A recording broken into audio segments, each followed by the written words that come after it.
Okay, Russell. So we're also live streaming on our YouTube. So I know that there are folks that can join us on YouTube. So if you are on the Protect PT YouTube joining us, today we're going to talk. It's Russell Zerbo from Clean Air Council, and hi, I'm Jillian Graber from Protect PT. And Russell, do you want to let everybody in, or are you already doing that? Yes, everybody is already in. Awesome. Okay, so we're going to have a conversation today about the PA gas industry and behind the new technology and research that is out there right now. And yeah, Russell, do you want me to start with kind of like the the reason why we're here tonight? Yes, exactly. And you can either start with last month's zoning hearing, or if you wanted to back up further and talk about, your general experience with the Penn Township Zoning Board or another government agency. Yeah, I think that might be a good starting point. So, we just to kind of give people focus of reference, we have been fighting oil and gas development, really invading our community for the past 7 years, and we started participating in local hearings. So, in Penn Township, for all you zoning nuts out there, it is a special exception use in Penn Township. We're a very kind of rural and also residential mixed neighborhood. And so there is so the zoning ordinance says that oil and gas development can happen in rural residential spaces. And so we started learning about how to participate at the local level, and that includes going to the hearing and bringing expert witnesses of our own, like we wanted to do with Russell, as well as lay witnesses and standing witnesses, so people that live near the development, and just really talking about what the development was going to entail, really diving into the plans that the oil and gas industry had to be able to build what they wanted to build, and really try to dig a little deeper, because a lot of times when a company is proposing something new in your neighborhood, you don't really know what they're actually planning, unless you go to the hearing, unless you get involved. And even then, a lot of it is very undercover. You get maybe a couple weeks to prepare when the oil and gas industry has prepared for years to develop their plans in your neighborhood. And so you're really up under the gun. And I will say it's really hard to find experts, people that know a lot about this industry that are willing to testify, because the oil and gas industry has employed a lot of folks that are experts in these areas. So we have actually done a pretty good job at Protect BT of getting the experts. And Russell was kind enough to come twice to a local hearing. And he wanted to talk about what we're going to talk about tonight, because he didn't get a chance to talk in the hearing. So we thought it was really important to get this information out to folks, and so we're going to talk about it now. And I would just encourage everyone to start going to your local municipal meetings and start getting involved at the local level to find out what's going on in your community, because you would be so surprised. You have more power for decision making than you know. And so the more you get involved, the more you find out, and the more you have a voice. And so, if there is natural gas development proposed in your community and you just don't know what to do, you can always contact one of us. We are willing to and there to help you. We're actually helping out other communities right now, in other parts of Westmoreland County, and yeah. So over the years, we've done a ton of this, and we're going to talk to you tonight and bring an interesting story. So, Russell, do you have any questions or things that I have not covered? Mary says none of our sound is coming through, only Russell's. Oh dear. So it says my sound's not coming through Oh, on. well, I That's can hear you. Does another person in the chat? I mean, I feel like yeah, everybody else can hear you, Jillian. okay. Cool. It might just not be coming through on the live feed. I'm going to try to figure that out while you talk. Okay, fair enough. And while you're thinking, the only other thing I was going to ask Jillian to add was that her and Protect PT were having success in the Penn Township Zoning Board prior to a lawsuit that sort of tensed up the zoning board. And since then, it's been a lot more difficult to sort of talk about these issues in that regard. So that was going to be the only thing I was going to ask about. And again, I completely agree with everything that Jillian had to say. And I think the main point of this evening is going to be, you're talking about what exactly are they doing when they propose a gas well or a compressor station in your town. It's far more complicated than digging a hole and connecting it to a pipeline. So we're really going to talk about some of the complex technology that's used at these sites, solutions for them.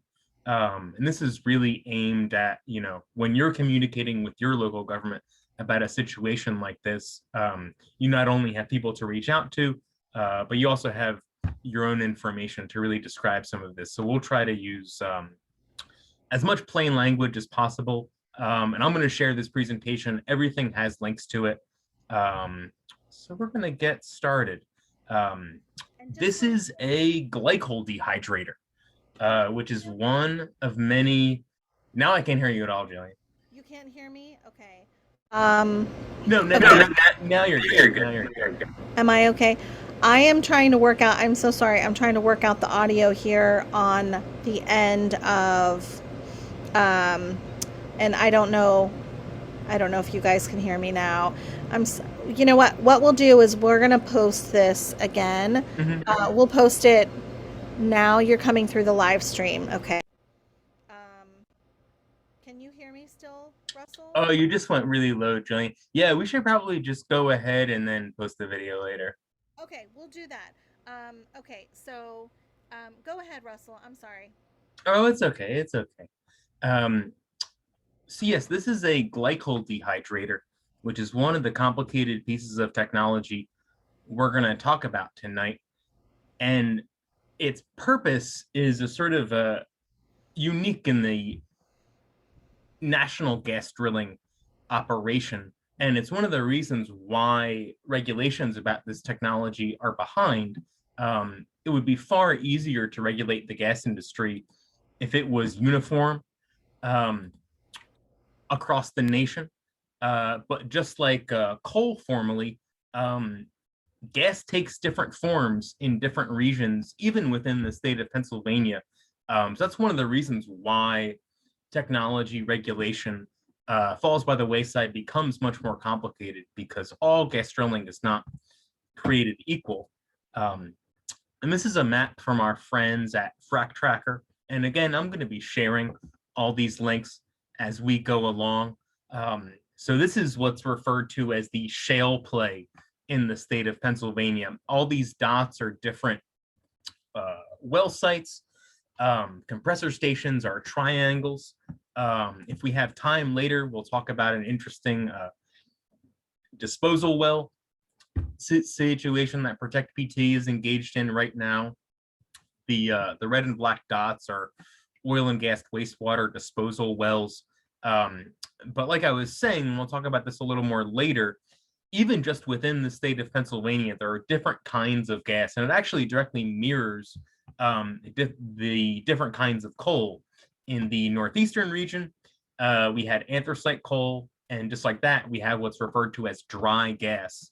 And in the southwestern region of the state, I'm getting my notator up, we have what's referred to as wet gas. And in the southwest, we had bituminous coal as opposed to the anthracite.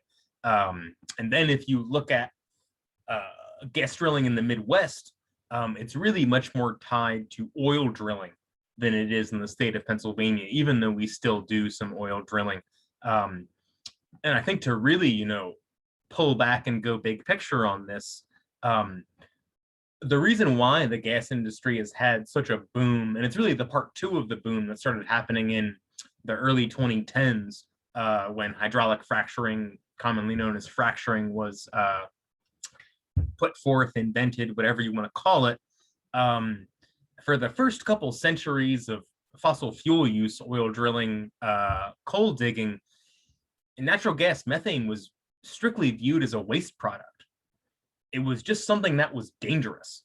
It was a real risk. That's why, they had to ban smoking in coal mines, is because natural gas would just happen when they were down there. And it happens in the same way when you're drilling for oil. So traditionally, when people at the national level talk about flaring, gas flaring, they usually think of the gas flaring that has to happen when you're drilling for oil, because there's this other substance that you need to get rid of. But that's not really the case in the state of Pennsylvania, and it's really related to glycol dehydrators. So we'll talk about that a little bit later. So that's the map from Frac Tracker. And this is a map from Earthworks, which is a really great organization. Everybody we're going to talk to tonight, or talk about tonight, are really great partner organizations. They just came out with this updated oil and gas threat map that actually shows you the populations around gas drilling areas, which is really effective when you're talking about the effects of this with local governments. So we showed the shale play in the state of Pennsylvania, and this is gas drilling across the country. You see a lot of it in Texas. Texas is the #1 gas drilling state. Pennsylvania is #2. The Appalachian region is really where it's heavily happening right now. It is referred to, I believe, as the Permian Basin in Texas, and we have the Marcellus Shale in the state of Pennsylvania. Those are all sort of different geological terms. And then in North Dakota and Wyoming, there are significant gas drilling regions as well. We're going to be talking about the EPA's newly proposed standard for existing oil and gas facilities. And I just wanted to show this. My boss just got this published in WHYY, the NPR affiliate in Philadelphia, just on Saturday. And the reason why I wanted to show this is because, I don't want anybody to think that this is all about just patting the EPA on the back for their new rule. There are definitely upgrades in the EPA rule that could be made, but there's also some really good things in there. And the focus of this op-ed is on the need to monitor at what's referred to as low emitting or low producing wells. And it's really interesting. You may have read about the state of Pennsylvania's sort of similar rule, strengthening air pollution standards for existing oil and gas sites. And it's an interesting division between the state and the federal level. At the state level, we regulate gas wells based on how much gas they're drilling for. So there's what's referred to as a low producing well exemption, which means that if you're drilling for below if you're producing below a certain number of pounds of gas a year, you don't need to do certain monitoring practices.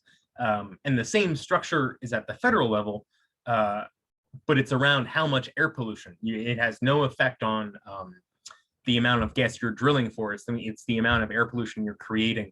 So it's a more accurate rule in that sense, because the amount of gas you're drilling for is not directly does not directly correlate to the amount of air pollution you create, but there is somewhat of a relationship there. So an interesting division between the state and the federal level. So you'll have, again, you'll have this presentation and be able to read that full op-ed. This is exactly what Jillian was talking about. I published this little letter about my experience in Penn Township in the Pittsburgh Tribune Review a couple of weeks ago. And it was an interesting experience because, like Jillian said, they didn't admit me as an expert. But even in the short time that I spoke with them, I sort of got out a very, very truncated version of what I wanted to say. They asked, well, why are you here? And I'm here to tell you that the technology they're proposing to use at this well will soon be banned by the EPA. And I could go on and on about it. But that was really all I came there to say. And that was out in the meeting. And then after that, they just sort of concluded that they did not want to hear about that. Um, so it was an interesting experience, and we're going to explain the whole system of intermittent bleed pneumatic controllers. That and glycol dehydrators are the main two technical things we're going to talk about tonight. A few others, but that'll all be explained later. Can I add And one thing? Can you hear me okay, Russell? no, you need to hit that echo button again. Okay, okay. Can you hear me now? Great. Okay.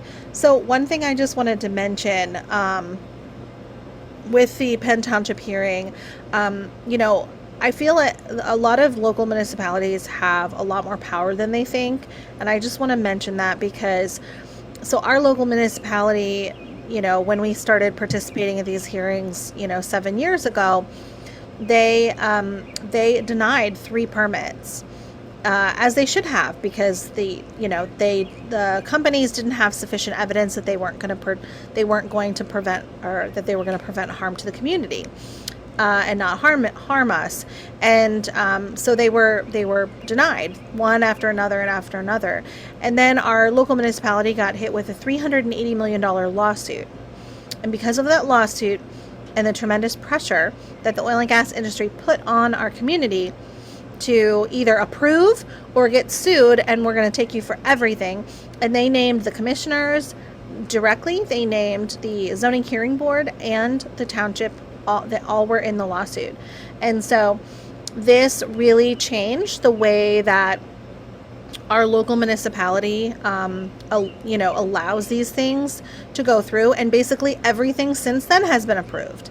And I just want to tell anybody that's listening that is with a local municipality, you have more power than you think you do.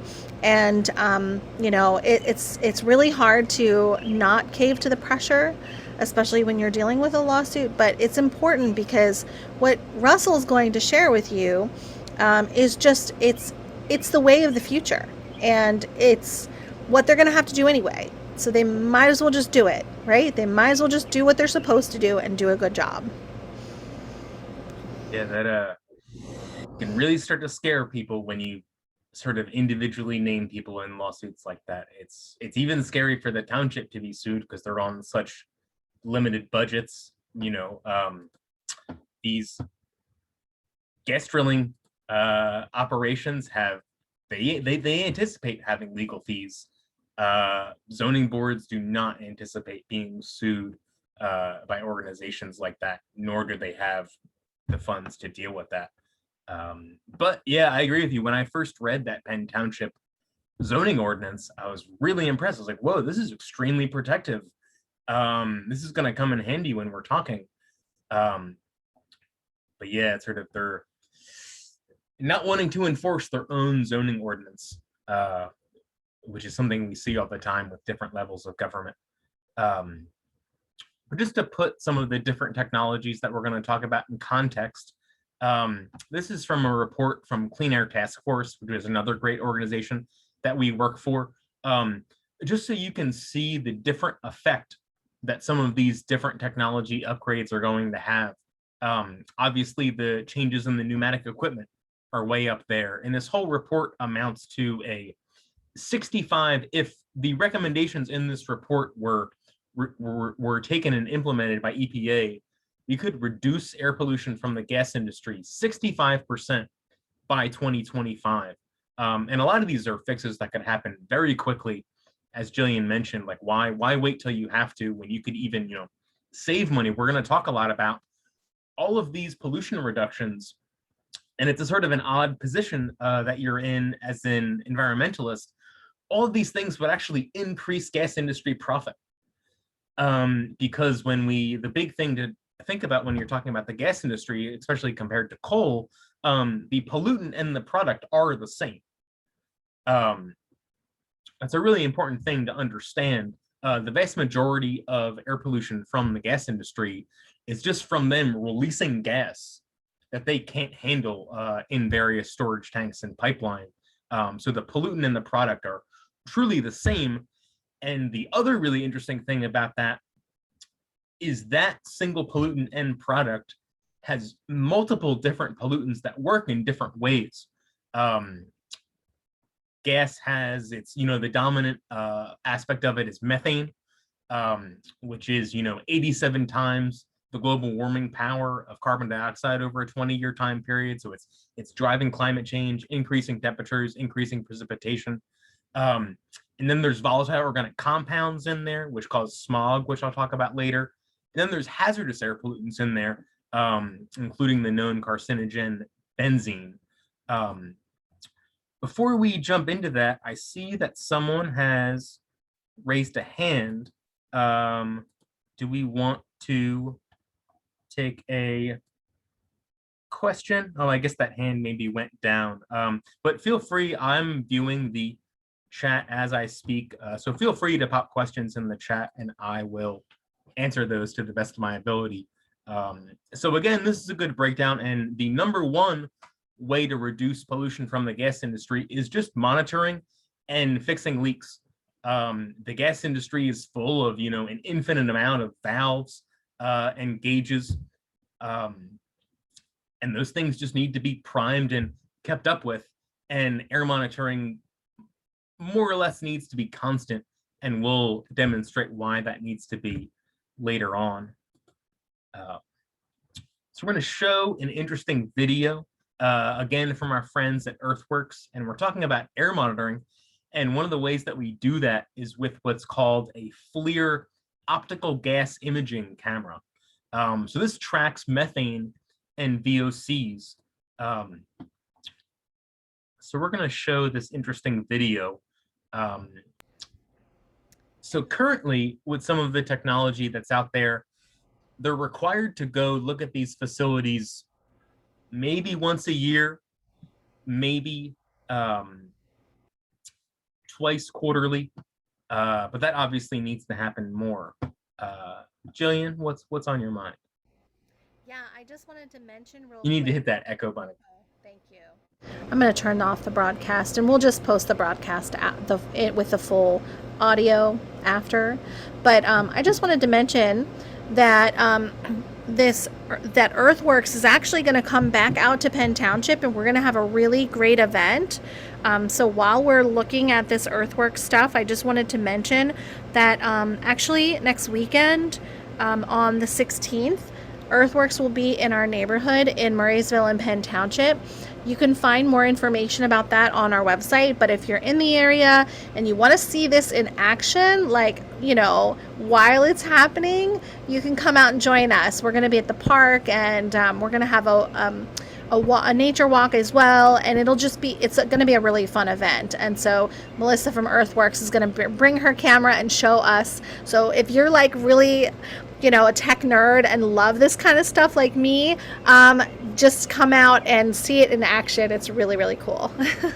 So go ahead, Russell. No, I absolutely agree. I've been out with Melissa before, and it's really, really eye-opening. So eye-opening that we've used those materials in some of our advocacy materials.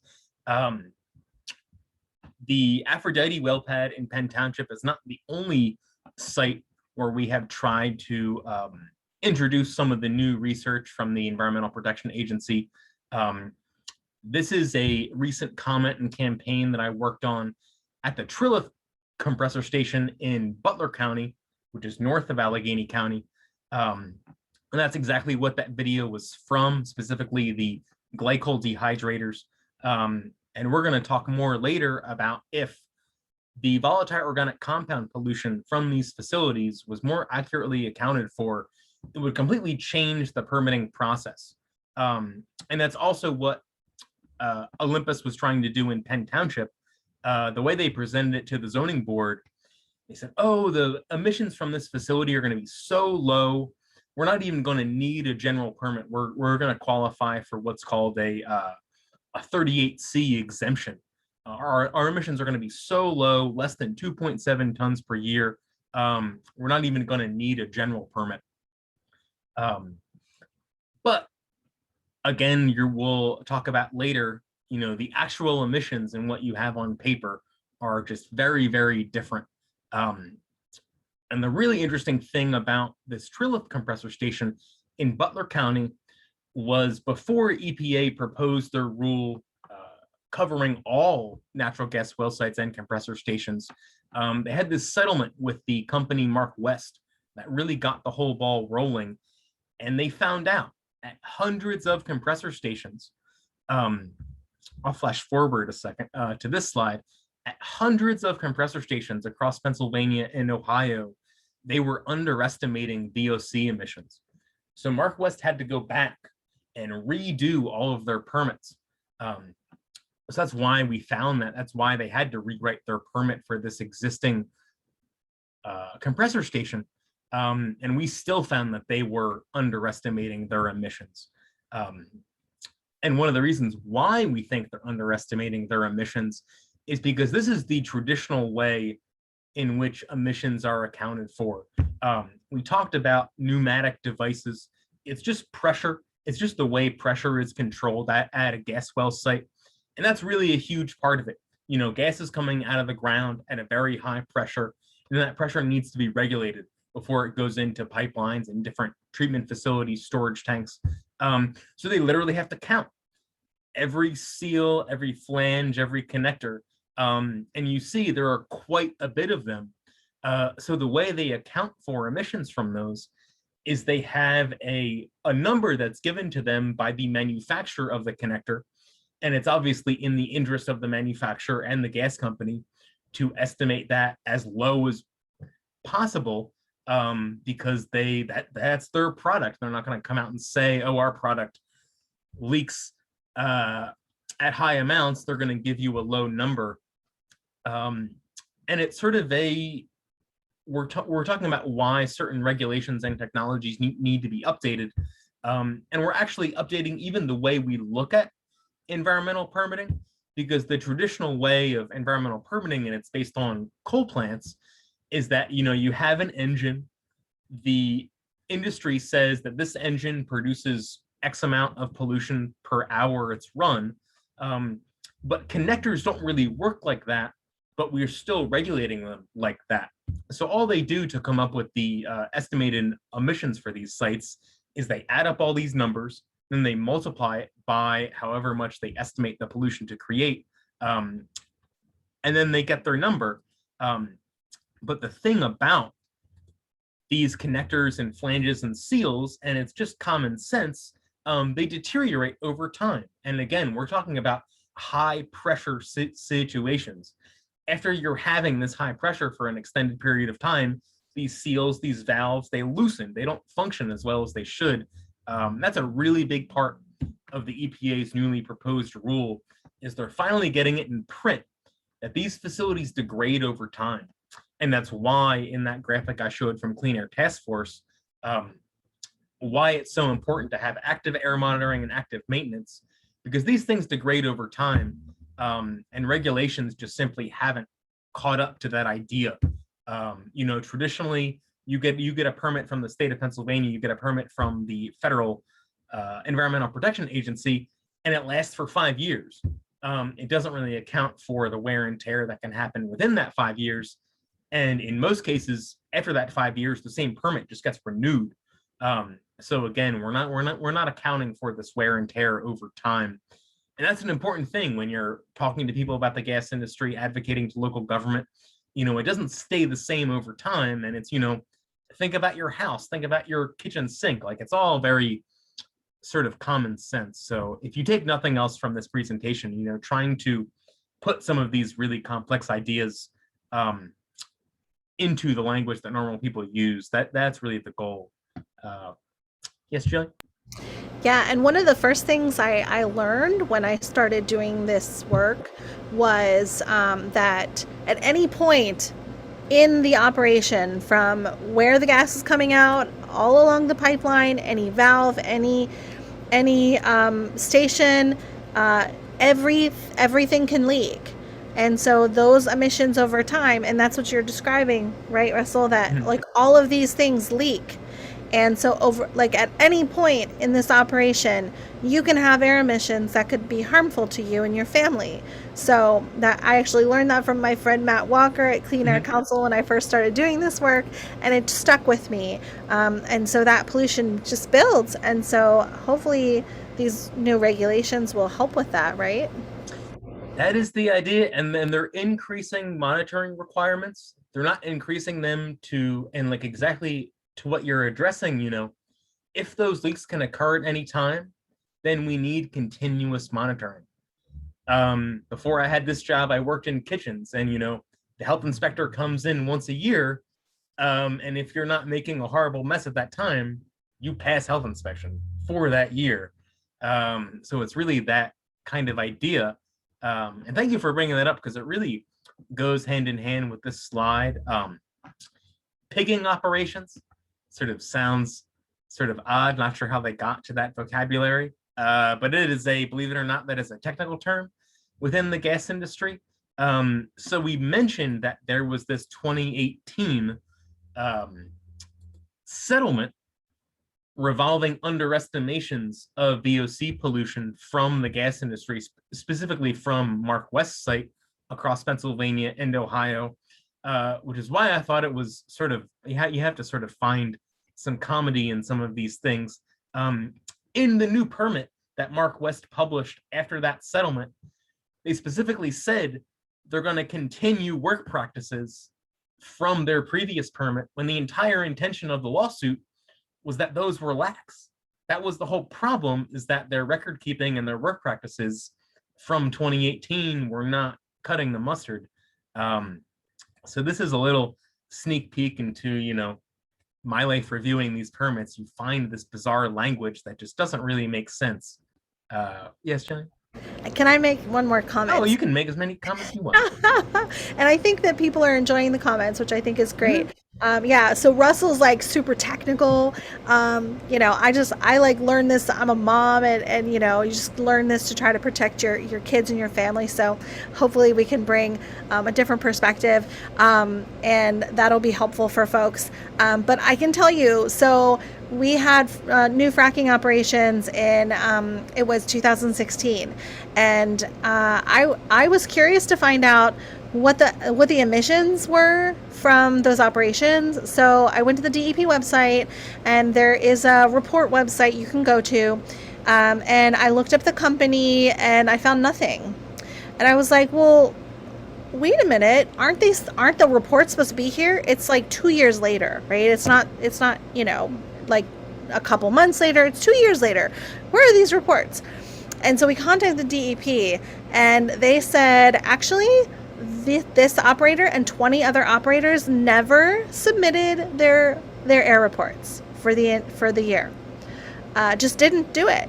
And we were like, so wait a minute. So how can you know that the emissions that are being emitted are actual are accurate if you don't have all the information, right? And not only that, but like you pointed out earlier, Russell, these are just like manufacturer guesses, calculations that of like what could happen. It doesn't account for human error. It doesn't account for things that also could happen at the pad that have nothing to do with the mechanical stuff at all. So I just wanted to mention that for folks that are interested. No, that's really important. And unfortunately, it's something that we see all the time. I mean, you can go for years without having an air permit at all. There's something called the permit shield. Your permit expires after 5 years or so, and you get a lot of time after that 5 years is up. And then DEP itself can be reviewing permits for years. I mean, Jillian and I, if we have time later, I'll show our page about the JB Tompkins site in Westmoreland County. They've been doing some paperwork dances for years and years and years. I actually found a new update on that. Hopefully we'll get that final permit issued maybe this year. I actually looked at that this morning, Jillian, so hopefully we have time. So again, I already showed this slide, and again, the really interesting thing about the need to keep up with all this technology, you see this settlement with EPA for $2.6 million. That wasn't money that Mark West had to give to EPA. EPA mandated that Mark West spend that amount of money to create a new pollution reduction technology. So the idea that we're relying on their own estimations for this brand new pollution reduction technology is really, it's just sort of out of whack. And thanks to PK for explaining where the pigging phrase comes from. And what it actually is, they're cleaning out pipelines. After pipelines are used for long periods of time, liquids build up, gas builds up. So they send these devices through the pipelines to clear them out. And it's just so bizarre when gas companies claim that there are no emissions from this, because the entire express purpose is to get out pollutants of the pipeline. Like, what else could possibly happen except for emissions being created? Right. And they also have cameras on them as well, and they can inspect from the inside of the pipeline, Mhm. so they can see erosion of the pipe. And actually, we had a big pipeline explosion in our community back in 2016, and I asked the question, well, when's the last time they ran the pig through, and did the pig find anything? Basically, did the camera on the pig see that there was a problem with the weld? And they said no, but then when they went back and looked at the footage again, they said, actually, we did see something, but because this is a company from Texas, mind you, they said we didn't think the geology in Pennsylvania, the soil would be so wet and dry, and wet and dry, and cold and hot and cold. And I was like, well, had you like done your research, you probably would have figured that out. I know you're from Texas, but you are putting a pipeline in Pennsylvania, so that's gonna be important. We also have a question in the chat, Russell, about what protections do local officials have against huge lawsuits. There are some laws put in place that would have protected those local officials should they have gone forward in that lawsuit. But instead of going forward in the lawsuit, they decided to settle. And that settlement was easy in their minds because they just approve everything, and then they don't have to worry about it again. So really, you have to be tough on your local officials and just let them know, like, you do have the power to to say no. And if you do say no and you get sued, well, would you rather be sued by people that are trying to hurt your community, or would you rather be sued by your community?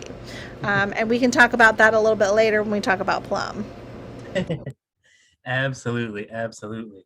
And again, just to specify the local effects of these pigging operations, in Olympus's proposal to the Penn Township Zoning Board, they claimed there was 0 VOC emissions from their future pigging operations, which is like literally impossible. So again, this is another highlight on the forthcoming finalized EPA rule. They are specifically researching possible underestimated emissions from pigging operations, and also looking at flares, tank truck unloading operations, which really comes into play when we're talking about the need for continuous emissions monitoring. You're not unloading all the time, and that can really create some high pollution levels. So this is an actual picture of a glycol dehydrator. We showed the earthworks footage earlier. So I just wanted to show people what this actually is. And then again, going off exactly what you're saying, Jillian, the reason why we need these facilities is to dry out the wet gas. A glycol dehydrator is literally that. You need to dehydrate wet gas. And there's a variety of ways to do that. And before we go into the technical aspects of that, well, I guess this is a different side of that technical aspect. This is a little sneak peek at the proposed permit for the Trilof compressor station that has a glycol dehydrator. This whole section is on that. This is what I look for when I look at permits. And it can be, I know this stuff seems very technical, but one of the easy ways to, sort of find things to look for is all of this not applicable, does not apply. Those are words that I look for when I'm reviewing a permit, because those are all different regulations that would lower air pollution. And obviously industry is just going to go on and say, well, this doesn't apply, this doesn't apply, this doesn't apply. Oh, good question, Arlene. The Supreme Court ruling has absolutely nothing to do with this EPA standard for oil and gas sites. It's even bizarre that the Supreme Court took up that ruling, because it's based on the Clean Power Plan, which was a rule that was written and never enforced. I'll celebrate 10 years of the Clean Air Council, and when I came on August 1st, 2011, that's what I was working on, was the Clean Power Plan, which is what that decision was about. So the intention of that rule, or the intention of the Supreme Court ruling, is to say that you can't have what's called outside the fence line regulations. If you're going to regulate a pollution source, it has to be things that are happening within the property of the facility. And all the things we're talking about here, all the things that have to do with the EPA methane rule, are inside the fence line. The Clean Power Plan at one point included energy efficiency measures. So we could, we would need less electricity, so we would need to burn less coal. So the Supreme Court pulled that out and said that that was unconstitutional.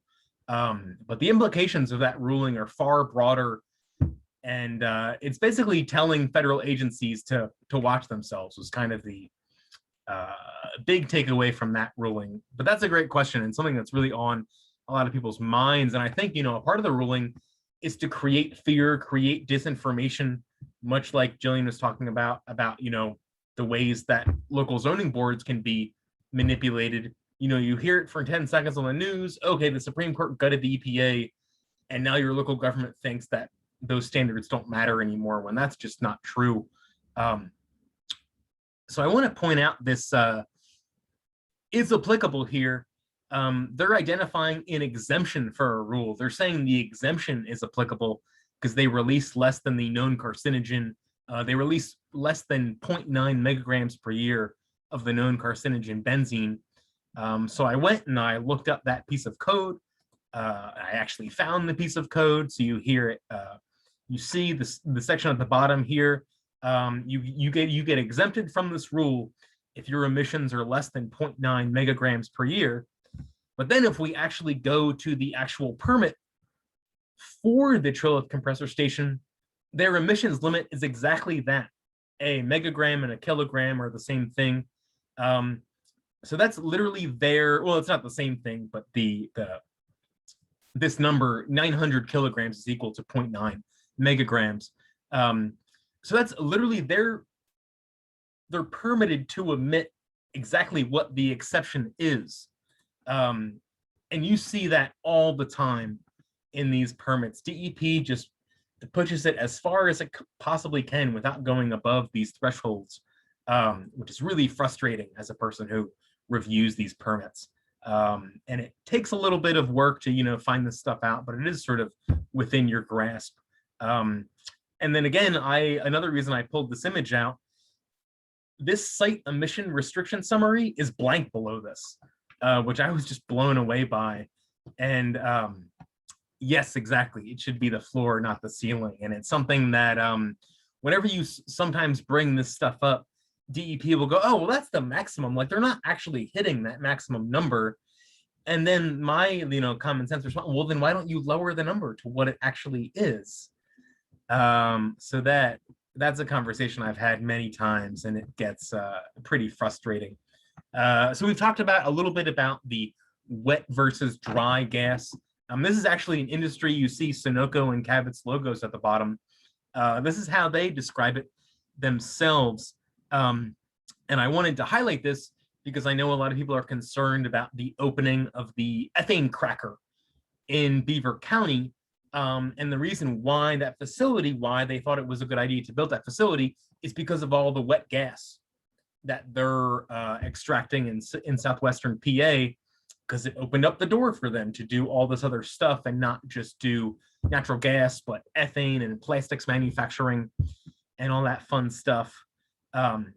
So again, this is more sort of industry jargon about that, specifically talking about cracking wet gas to make plastics. And I thought it was really interesting. This is a sort of an old piece of information I got from the Pittsburgh Post-Gazette, where it really talks about why they started focusing on wet gas in Southwest PA. And I know it can be hard to put this in context now. They're talking about very, very low natural gas prices, and now they're very, very high. But just a few years ago, the gas industry had bottomed itself out by over drilling. So they turned their attention to Southwest PA because they could get these other products. So again, if you're communicating, even with your neighbors, it's important to put all this stuff in context. It's not just by accident that the gas industry is in southwestern PA. So again, you're going to have this full presentation, and it actually links to a really interesting video where they describe glycol dehydrators and what happens there. So what they're doing is they're injecting this chemical glycol to bond with impurities in the gas stream. When gas comes out of wet gas, when it comes out of Western PA, it's about 80% methane and 20% other things. And when they want to get that into the pipeline, they want it to be about 92% methane. So one of the things they do is they inject glycol, it bonds to those impurities, then they remove the glycol, and then out you get dry gas. But what creates a lot of pollution is they then boil off the glycol. They boil off all those things that they've extracted from that gas. And a lot of times in those permits, the pollution levels from these flares are listed as being very, very, very, very low. And again, whenever we're talking about all these different arrows, all these different substances going from connection to connection, from valve to valve, gas and other pollutants are being emitted as all these technologies connect. So this is, the EPA, they're not actually requiring this technology. It's one of the shortcomings of the new rule, but I would like to think it would come up in future rules, and it's still something to communicate about. And I really like it because it uses the word desiccant, and we all know what desiccants are. It's that little package inside your jerkies or in the pockets of your clothes. It absorbs water, and you can do the same thing to the gas stream to remove those impurities, and there's no moving parts. There's no connections to leak. You're not having to force any chemicals. You're not doing any boiling. There's no combustion. So this slide will link to a full report from EPA about exactly this technology. You can use these desiccant salts to remove these impurities, and it actually will save you gas in the long, not you, it saves the industry gas in the long term.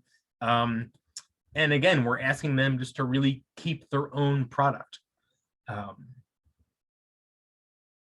Yeah, that is a good question, David, and it's something that the EPA is researching currently as they sort of finalize those monitoring standards. But some colleagues at Earthworks would probably know more about that than I do. But maybe this would actually, not exactly your question, but the EPA has this breakdown of all of the methane emissions that you would save by converting to this technology, and they put it in dollars and cents. And I really liked this graph because right now we're in this $7 range. So obviously, the more money the gas is worth, the faster the payback will be on these technology upgrades. And we are in that $7 range right now for 1,000 cubic feet of gas. So again, the industry can make these updates and start making itself money in a pretty short amount of time. That's a great question, PK, and that is the big thing. That is why the gas industry has not adopted that desiccant technology widely, because right now they can cook off the glycol basically for free, the pollution isn't accounted for. Whereas if they were using the desiccant technology, they would really have to account for that waste there. Um, so again, because of lax air regulations, it's always more convenient to burn something off than it is to actually capture it. So yes, you're exactly right. That would become a waste product that we would have to deal with. But if dealt with safely, it would be far more or less polluting than just sort of blindly flaring it off. So again, one of the other technologies that we're going to talk about is pneumatic pumps and devices. That was really that big change in the Clean Air Task Force page that we showed earlier. And again, when we talk about pneumatics, every time we're talking about pressure, and everything in the gas industry revolves around pressure. And to show, the polluting impact of that glycol dehydrator, they actually use gas itself to force the glycol through the gas stream. So it's not just coming out of the ground. They're then putting it back into this pumping apparatus to sort of give it momentum, give it force. So this is another graphic from the gas industry that actually details how they use these gas-driven pumps. And we'll talk about later, you do not have to use gas to regulate the pressure. It's sort of a sort of ironic, bizarre situation where they use gas itself to regulate pressure in the gas stream. It's really hard to talk about, but I will try to explain it to the best of my ability. This is from this EPA study about pneumatic devices. I know this is a lot of text, but I thought it was pretty solid text. And it just shows that pneumatic devices are used in so many different parts of the gas drilling situation. It's used to control the pressure of gas coming out of the ground. It's used to control the pressure of glycol. It's just really pervasive. Yes, exactly. PK is answering their own questions in the chat. So again, and this is a really, if you take a deep breath and try to think about this technology here, this is how they regulate pressure in a gas pipeline with a gas-driven pneumatic device, which are, very, very widely used.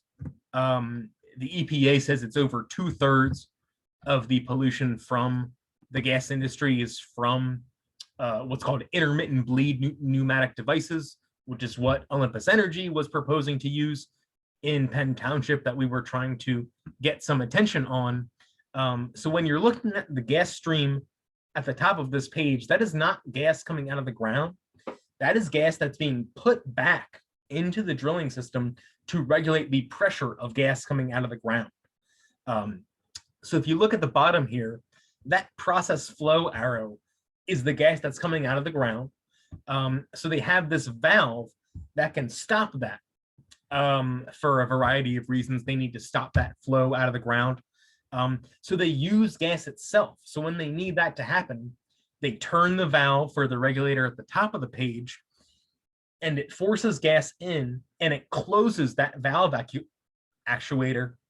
And then when they want the actuator to open again, they release that gas to the atmosphere. And that's what we're talking about, all of this air pollution that's created.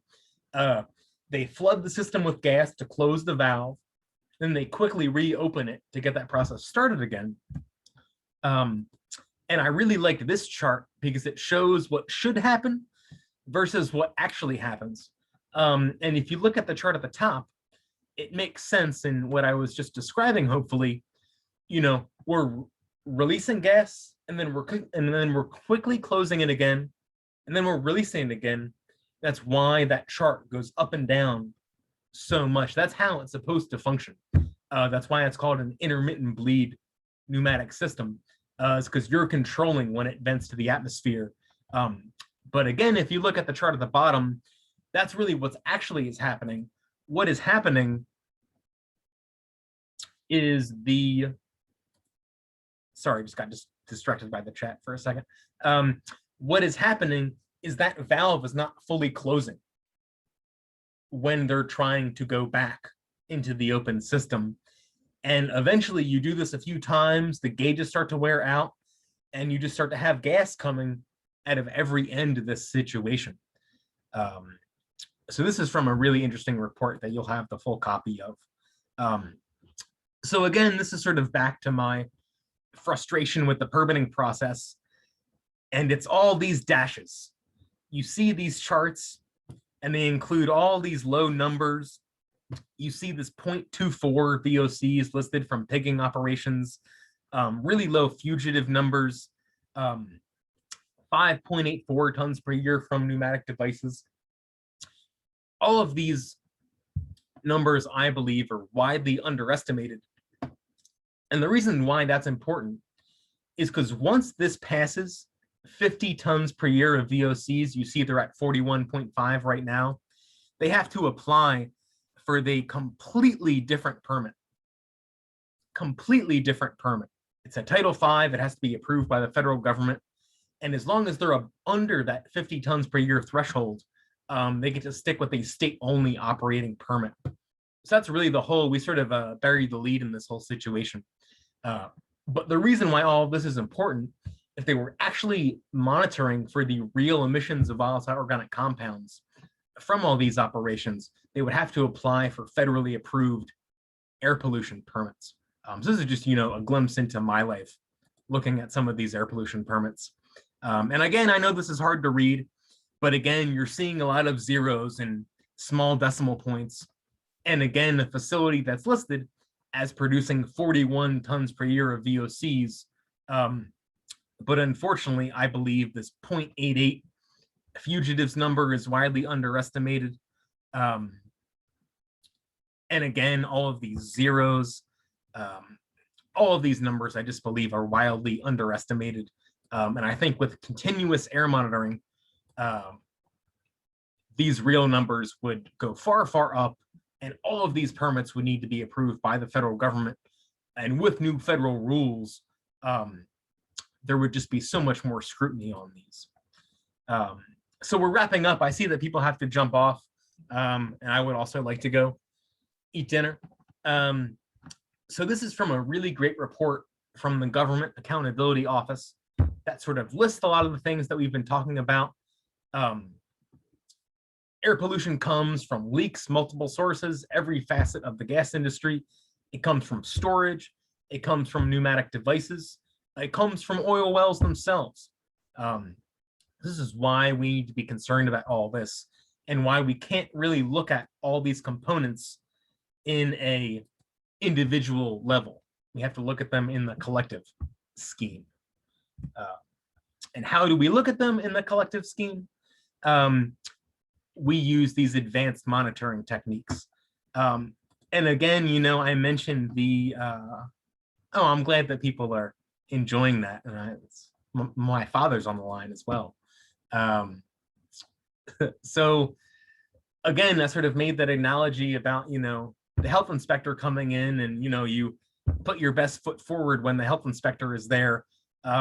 If we were using drones, if we're using aircrafts to do this monitoring, that's a different story. We would be able to cover a lot more ground. I would really love to see, and Penn State and some other agencies have done some really interesting experiments using aircrafts and flares to monitor for this pollution. It doesn't make a ton of sense to go walk in the front door of these facilities. It would be much more effective to use these aircraft drone technologies. And then again, we have these solar-powered continuous emissioning monitoring systems. Glad that people are supporting this and find it interesting. It's a really interesting science. And then again, when I support all these rules, I feel like I'm trying to support advances in pollution monitoring equipment.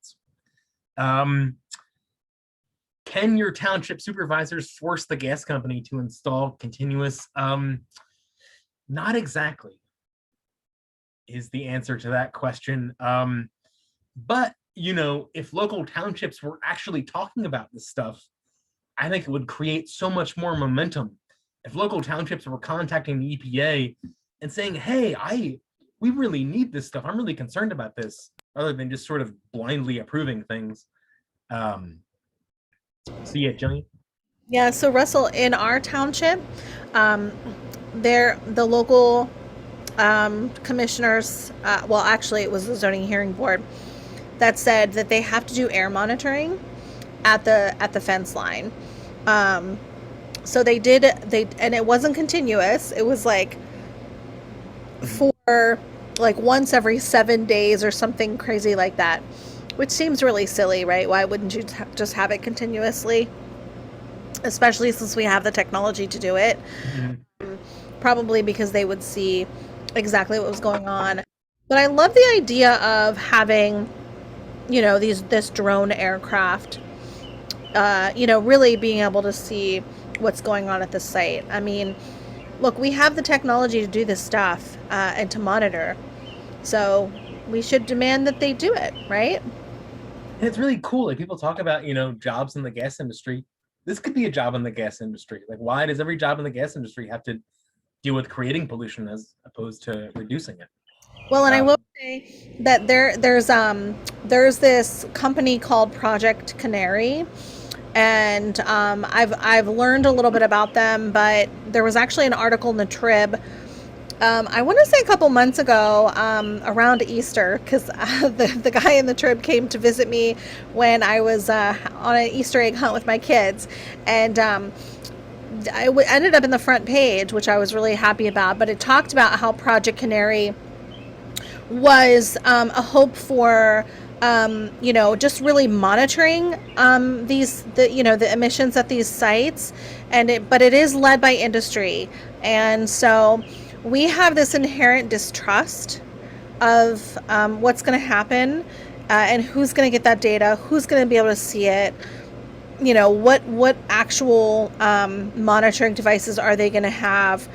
Because we've seen really the shenanigans that the industry plays. So, really, if they want to build that trust, they'll make this available to the public, right? Let's just make it available.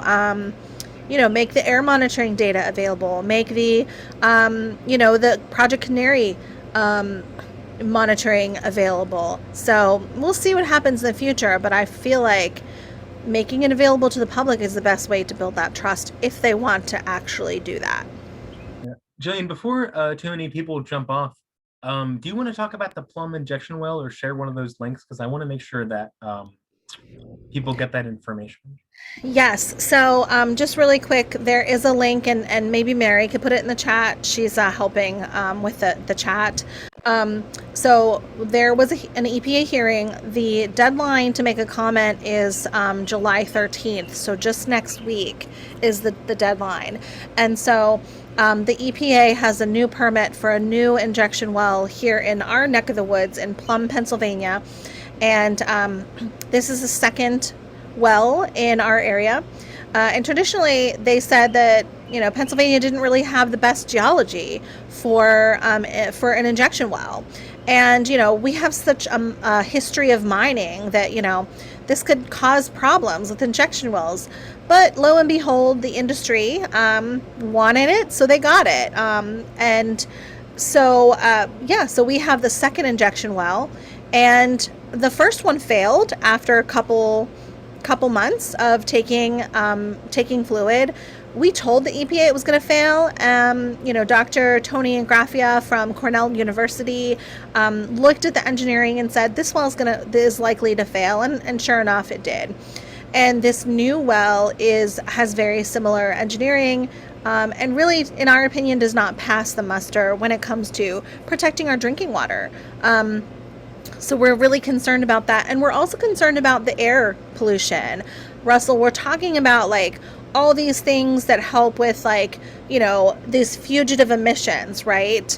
But when and I didn't know this until we started working on this site, until the site was open, but if you can imagine, they have big storage tanks full of oil and gas waste, right? And intermingled with that produced water, which is salt and heavy metals and radioactivity from the shale, anything that's picked up from the shale, that naturally occurring, like technically enhanced, naturally occurring radioactive material. called T-norm. That is all in this tank with this water, with this brine, whatever you want to call it, as well as some of the chemicals that they use, right, for their slick water hydraulic fracturing. And so when they have to put new fluids in the tank, they have to open the tanks up to let the air, let them breathe so they can push the new water through. And people are smelling just a tremendous, nasty chemical smell in the air.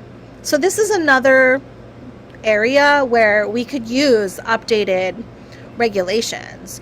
Or we could use the EPA to just say no to these new permits because they could harm our drinking water source for the entire Pittsburgh region, mind you, not just a small area, but we've got Philly and Pittsburgh, our two anchor cities in the state of Pennsylvania, one on each side of the state. And so imagine if the entire drinking water system for one of those cities was destroyed, and how horrible that would be for the people that live there. So please go onto our website and post a comment, letting people know, letting at the EPA that you want to see our drinking water stay safe. And it's it's a repurposed well. It's a well built for something totally different. Yeah, so you're talking a lot about pressure, and the thing that I found the most interesting about what Dr. Ingraffia was talking about when he told us how this well would fail. Basically, the well was designed to decrease pressure over time, right? When it's first drilled, it's got a lot of pressure. It is drilled into that gas pocket. These are conventional wells, so they're shallow wells. They're drilled into the gas pocket. The pressure from that methane is coming out. It decreases over years, and these wells in particular had been decreasing so much that they're basically they didn't have any more production. So to basically take a well that wasn't making them any money and turn it into a well that was making them money, they just started shoving stuff down the well. The problem with that, though, is that the casing was really old, and that is the only protection between the nasty fluid and our water source. So they repurposed this well, and of course it failed because it was old, it was cracked, it wasn't up to par, and the way that it was built in the first place was to decrease in pressure over time, not have immense pressure and then let it go, and then more pressure and then let it go, and then more pressure. And so what Dr. Ingraffia talked about was called the fatigue effect, and it's an engineering term if you want to look it up. But if you've ever bent a paperclip back and forth, eventually it's going to break, and that's a good representation or visualization of the fatigue effect. Yeah, and there's a really crazy thing about those. I learned about this from looking up.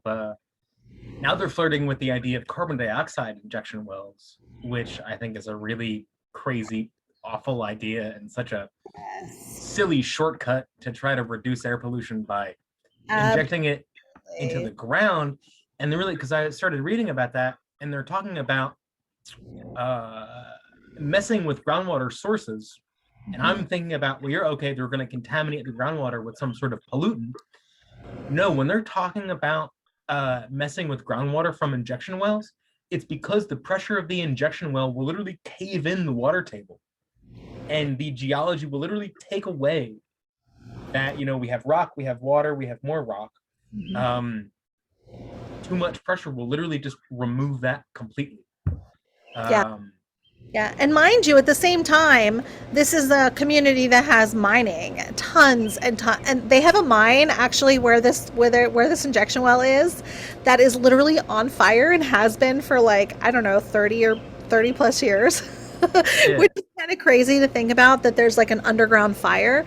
But one thing I want to point out, so the people in Plum said, no, we don't want another well. And just to kind of illustrate my point that we were talking about earlier before we have to hop off. So the people in Plum said, no, we don't want this anymore. The community, the local officials said, we don't want it either. So they said, we're not going to allow this in part of Plum anymore, because it's really dangerous. And so the company is trying to say, well, this is just an expansion of what we're already doing, so nothing to see here. And Plum pushed back, and they said no. And so, unfortunately, the zoning hearing board said, well, you know what? And if you go to our YouTube, you can see the decision. It was really terrible. They said, we don't want to approve this, but we feel like we have to, because if we don't, we're going to get sued by the industry. I'm sorry, but that's not a good reason to do something when you're the board that is supposed to protect the people, right? And so the funny thing is, the zoning hearing board is a separate entity from the municipality. So the municipality now is suing their own zoning hearing board for making a bad decision, and we're intervening in that case. And that's going to be heard in Allegheny County Court on the 28th this month. So it's really crazy to think about. And like I said earlier, if a local municipality doesn't protect their people, then the people can sue them too.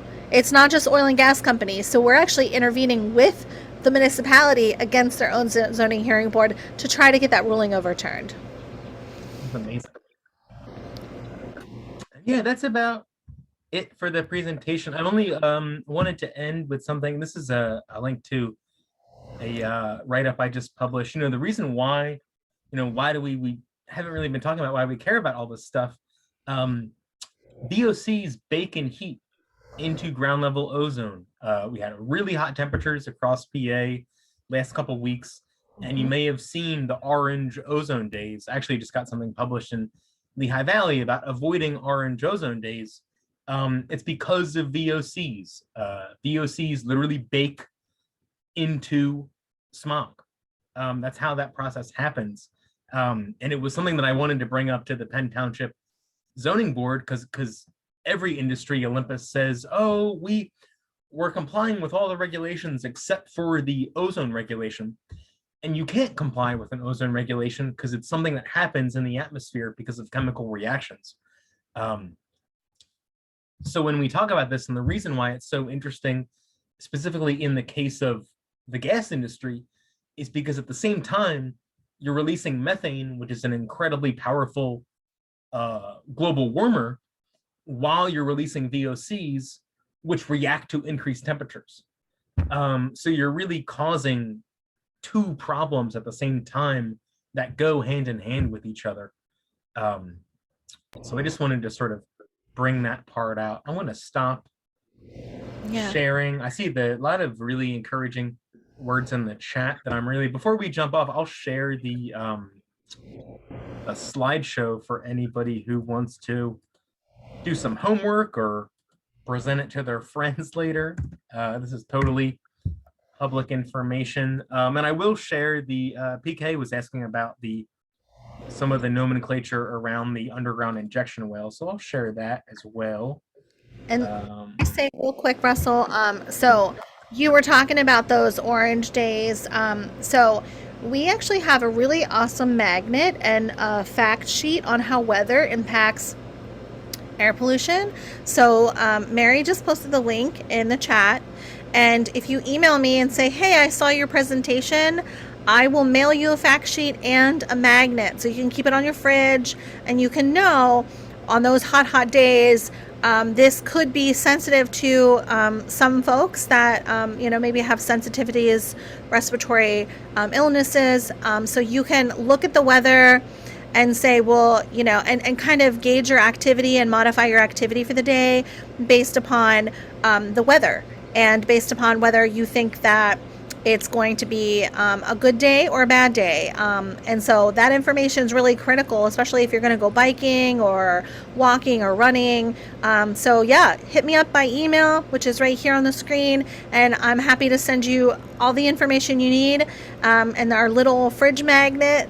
And yeah, thank you guys so much for joining us. And thank you, Russell, for just hanging in there with the zoning hearing board and for just bringing this information anyway. We're going to bring it whether they want it or not, right? Believe me, the Philadelphia zoning hearing board is no picnic either. So that's just fine. But yeah, you're mentioning it's so crazy. And I'll sort of end with this. You're talking about like on those orange ozone days, the state tells you, don't fill your gas tank, don't mow your lawn, compress your trips together. But like, what are they telling the gas industry? What are they telling these people that are creating, mass amounts of air pollution that are producing this? Like, I'm supposed to fall on me all of a sudden. It's kind of like recycling. Like, you as a customer should recycle, but the gas company who is making the plastic should not be responsible for their waste, right? Same thing. It's need to close that loop there. But with that said, I will actually allow everyone to move on with their evenings, as I will do mine. And yeah, thanks so much, Jillian. It's really just always happy to get this information out here. And everybody who came on, I hope it wasn't too jarringly technical or not, or I hope it's understandable. But please just reach out if you want, to talk about this stuff more. Thank you guys so much. Have a great evening. Bye. Russell, can you send me a copy of um, the recording so I can post it on our YouTube? Oh, sure. Absolutely. I will get all that. I'm actually going to end. I'll close it right now because it takes a second. I'll stop the recording so there's not a recording of us talking about the recording.